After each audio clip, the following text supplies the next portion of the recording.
Baik, assalamualaikum warahmatullahi wabarakatuh. Di sini kita akan melanjutkan materi persamaan diferensial, yaitu tentang kebebasan linear, bergantungan linear, dan kombinasi linear. Langsung saja, untuk yang pertama, bentuk umumnya yaitu x double aksen plus p plus pt x aksen plus qtx sama dengan 0.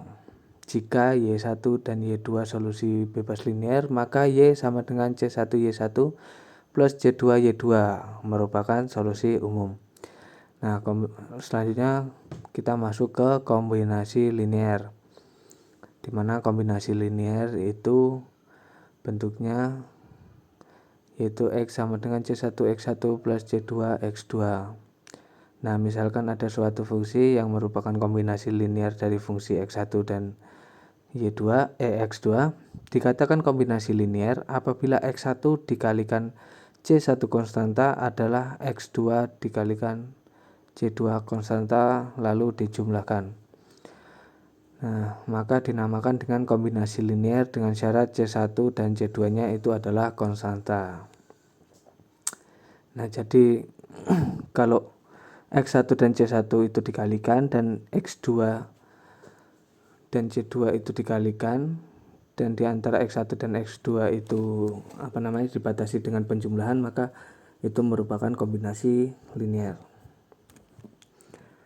Nah, apabila x memiliki laju tertentu, maka akan menyebabkan x1 dan x2 memiliki suatu relasi. Relasi yang pertama yaitu bebas linear, dan yang kedua yaitu bergantung linear atau tidak bebas linear. Oke, kita lanjut ke yang pertama.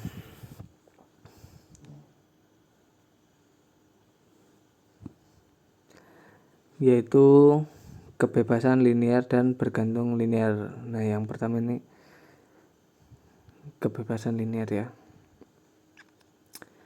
Nah, itu kombinasi linear itu x sama dengan c1 x1 plus c2 x2. Nah, syarat bebas linear yaitu tidak ada c1 dan c2 sama dengan 0, sehingga c1 x1 dan plus c2 x2 sama dengan 0. Sedangkan syarat bergantung linear ada c1 dan c2 tidak sama dengan 0, sehingga c1 x1 plus c2 x2 sama dengan 0. Nah, maksudnya andaikan x sama dengan 0, kita akan mencari nilai c1 dan c2 sehingga dapat memiliki persamaan c1 x1 plus c2 x2 sama dengan 0, maka dikatakan tidak bebas linear. Sebaliknya, jika c1 dan c2 tidak sama dengan 0 dan tidak dapat memenuhi persamaan c1 x1 plus c2 x2, maka dikatakan bebas linear. Ini langsung saja kita ke contoh soalnya. Nah, misalkan x1 sama dengan t dan x2 sama dengan 4t. Nah, penyelesaiannya bentuk kombinasi linearnya yaitu c1t plus c2 4t sama dengan 0. Nah, c1 x1 itu nilainya t dan x2 itu nilainya 4t. Lanjut, misalkan kita ambil c1 sama dengan 4 dan c2 sama dengan min 1, kemudian kita substitusikan. Nah, ini kita misalkan c1-nya itu adalah 4 dan c2-nya itu adalah min 1. Kemudian kita substitusikan ke kombinasi linear, ke bentuk umum kombinasi linear. Maka didapat c1t plus c2 4t sama kita substitusikan menjadi 4t plus min 1 4t sama dengan 0. Maka 4t min 4t sama dengan 0. Maka didapat hasil 0 sama dengan 0. Nah, karena c1 dan c2 tidak sama dengan 0 dan dapat memenuhi persamaan c1t dan c2 4t, maka x1 dan x2 tidak bebas linear atau bergantung linear. Kita lanjut untuk contoh soal yang kedua, di mana di sini ada x1-nya itu adalah t dan x2-nya itu adalah e pangkat t. Nah, penyelesaiannya kita bentuk dulu kombinasi linearnya, yaitu C1T plus C2E pangkat T sama dengan 0. Kemudian kita misalkan lagi, kita misalkan C1-nya itu adalah 1 dan C2-nya itu adalah 1. Lalu kita substitusikan ke kombinasi linear. Maka didapat C1T plus C2E pangkat T sama dengan 0, menjadi T plus E pangkat T sama dengan 0. Nah, karena C1 dan C2-nya tidak sama dengan 0 dan tidak dapat memenuhi persamaan C1T dan C2E pangkat T sama dengan 0, maka X1 dan X2 merupakan bebas linear. Nah, untuk menyelesaikan masalah tersebut dapat menggunakan Wronskian dan fungsi W sama dengan X1 X2 aksen min X1 aksen kali X2. Nah, misalkan kita menemukan soal X1 dan X2 dapat diselesaikan dengan rumus di atas. Dengan W itu tidak sama dengan 0, maka tentu X1 dan X2 nya itu bebas linear. Dapat ditulis juga dengan W sama dengan delta dalam kurung X1T X2T X1 aksen T X2 aksen T. Mungkin langsung saja kita ke contoh soal untuk menentukan nilai Wronskian-nya. Diketahui X1 sama dengan 1 dan X2 sama dengan 4T, tentukan nilai Wronskian-nya. Penyelesaiannya W sama dengan D dalam kurung X1T X2T X1 aksen T X2 aksen T. Kita masukkan nilai-nilainya. Jadi W sama dengan det T 4T untuk turunan X1 itu adalah 1 dan turunan X2 itu adalah 4, jadi 1 dan 4. Kemudian setelah itu seperti rumus determinan ya, yaitu W sama dengan A kali D min B kali C dalam kurung T 4T 1 4. Lanjut. W sama dengan A itu adalah T dan D itu 4, maka untuk AD-nya itu 4T, kemudian dikurang BC yaitu 1 dikali 4T. Nah, kemudian diketahui bahwasanya W sama dengan 0. Nah, karena W sama dengan 0, maka X1 dan X2-nya itu tidak bebas linear atau bergantung linear. Oke, langsung saja kita ke reduksi orde.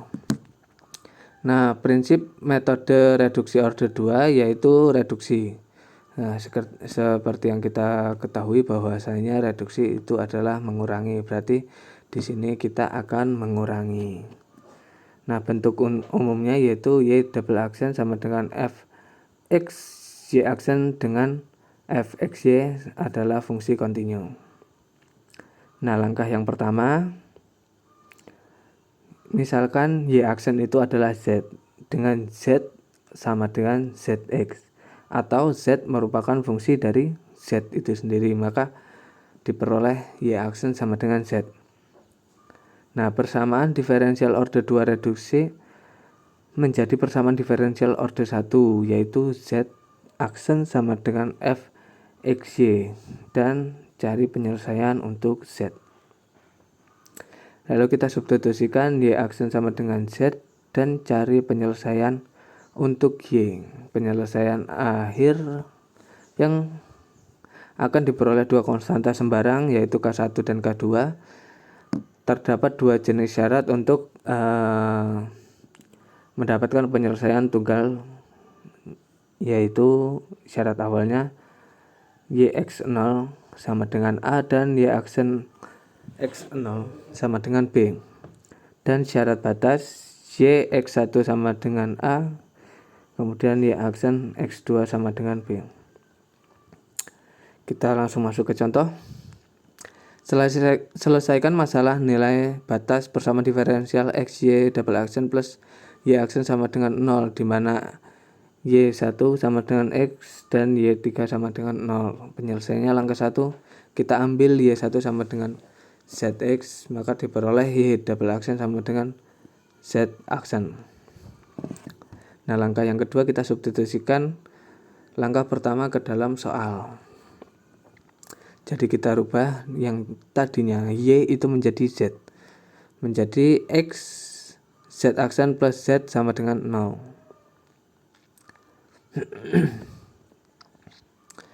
Kemudian X dz per dx plus Z sama dengan 0. Nah, kemudian kita kali silang, maka didapat dz per Z plus dx per X sama dengan 0. Kemudian kita integralkan keduanya, maka kita peroleh hasil yaitu ln Z sama dengan min ln X plus ln K1.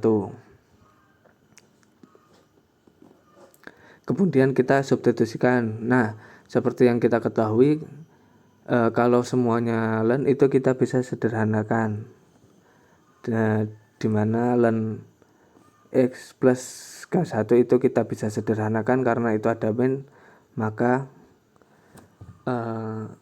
bentuknya menjadi per ya.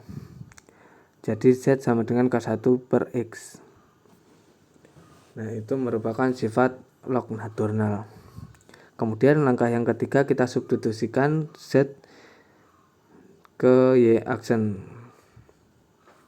Nah, sehingga Y aksen sama dengan K1 per X. Nah, kemudian kita pindah ruaskan X-nya, dx-nya itu agar kita bisa mengintegralkan keduanya. Nah, kemudian setelah kita pindah ruaskan, maka kita integralkan. Integral dy sama dengan integral K1 per X dx. Maka diperoleh hasil Y sama dengan K1 ln X plus K2. Nah, itu merupakan solusi umumnya. Kemudian langkah yang keempat, menentukan solusi khususnya.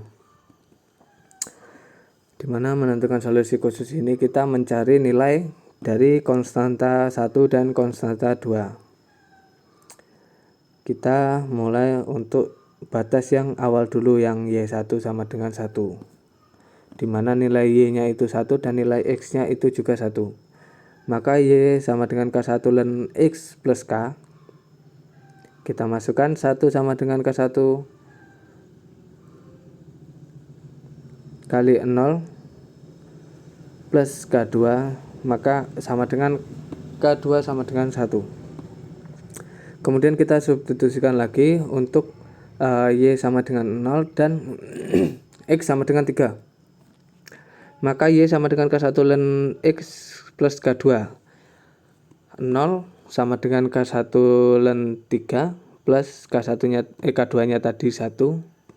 Jadi plus 1. Tinggal kita pindah ruaskan satunya, maka didapat min 1 sama dengan K1 ln 3. Kemudian kita pindah ruaskan untuk ln-nya, maka menjadi K1 sama dengan min 1 ln 3. Nah, untuk solusi khususnya yaitu Y sama dengan K1 ln X plus K2, Y sama dengan min 1 per ln 3 ln X plus 1. Nah, itulah solusi khususnya.